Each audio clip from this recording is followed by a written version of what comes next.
Is Russia's offensive gaining momentum? Have they pivoted from the east to the south of Bakhmut? And what does it mean for Ukraine? Do we know the location of their coming counteroffensive? There's lots of speculation, and I'm going to join in on it. I'm Paul, U.S. Army combat veteran. It's March 12th, 2023. This is your daily Ukraine update. Let's get into it. Okay, first, when we look at the control map, you can see there's actually been some significant changes. First and foremost, you can see that Russia has made a significant amount of gains in the southern part of Bakhmut. You can see here from the southeast, they are pushing up, trying to sweep through the west bank of the Bakhmutka from the south. Obviously, as we talked about, the Bakhmutka is a really strong natural obstacle that it would be almost impossible for Russian forces to assault coming from the east. So, of course, they probably diverted their forces to the south. There was reportedly no major changes to the front line yesterday, and that was probably these units repositioning, some remaining at the Bakhmutka to prevent any Ukrainian counteroffensives, while the majority probably pivoting south and engaging in this surge here, right? Surging again, taking some blocks on the southeast and in the south itself.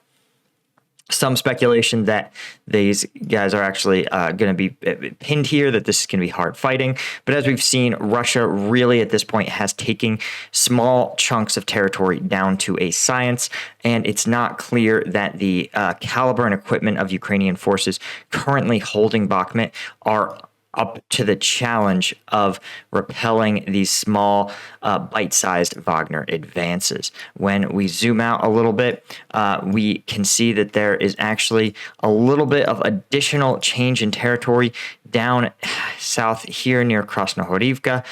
You can see Russian efforts, again, to encircle Avdiivka are also continuing, and this Krasnohorivka is just another logical step in that path. But as we can probably tell, the ultimate objective, I think, is probably to get a stranglehold on the routes out of Avdiivka, which is easier said than done, right? There's a fair number here that run through Sevirne, Stepove, and it seems like the most prominent is this trail, so to speak, of villages from Lastochichne or Livka and running out into Ukrainian-held territory. So, this is Russia probably looking at the playbook that is entering its endgame in Bakhmut and saying, hey, we can run this too in Avdiivka.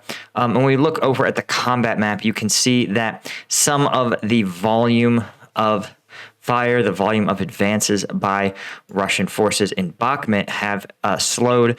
This is, again, as we talked about, probably a Russian force, Russia realizing it needs to reposition itself, that their forces currently on the eastern bank simply aren't going to be able to make this crossing. And so they spent a day repositioning them to the south near Optine and pushing in from that direction.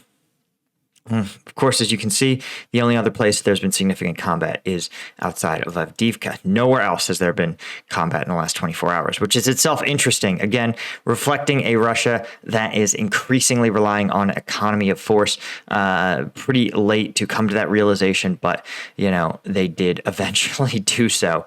When we look at Warmapper, right, there's obviously a number of no major changes that he is reporting. Probably, again, because this is updated as of midnight on the 12th, so it probably hasn't accounted for the Russian push from the south. You can see here that he appears to already have this listed as being a Russian presence. But who controls what specific blocks probably depends on a number of small details, who exactly is reporting what and when. But here's what's also kind of interesting, right, is that in the replies, you could see that there's a discussion of the coming Ukrainian counteroffensive, and that basically there's an argument that increasing numbers of people discussing the taking of Mariupol by Ukrainian forces. Now, as we've talked about, that is actually my pick for the most likely location of a counteroffensive effort, simply because if you can make it to the sea, right, Russia is going to have its force cut in half, but you'll have to open this corridor and then peel it back, creating a large enough space that the Russian forces can't simply, push back into it. Think of it like sliding a spoon through a sauce in your pan, right? You slide it hard, the sauce separates, and then it fills back in. And that's what you don't want to have happen. You want to carve an opening and then pour forces into it to peel back Russian forces in the area. Now, obviously, I actually think Melitopol is probably a much better option, simply because of the terrain, right? You can see that there is the total distance is fairly limited, right? And plus, you have some of these natural barriers, these rivers here, that can actually make it so that you, as we see it with the Bakhmutka, where if you can control these rivers, you actually have the potential to hold the enemy on one side of them. And you could see that the total distance they would need to seize is actually fairly small. If you got down, especially if you started here, ran along this river, landed, and took Melitopol, you could see how easy it would be to turn Melitopol into sort of an urban anchor on one side of the terrain, right? That'll be really hard for Russian forces to dislodge. You have this giant reservoir here where land forces can't cross, and then you'll have these rivers that can be fairly easy to man and defend, so that all you'd really have to do is hold a few kilometers of truly open terrain. Potentially, in my opinion, a much better location than trying to push through to Mariupol, given that the DNR is at least fairly active and well manned in this area. But that's me, and that's my speculation. Let me know in the comments what you guys think. Other than that, that's pretty much all I had. Of course, if you guys want access to uncensored combat video breakdowns, the helmet cams, the drone footage, the really intense stuff that I can't put on YouTube, I put all that on the Patreon.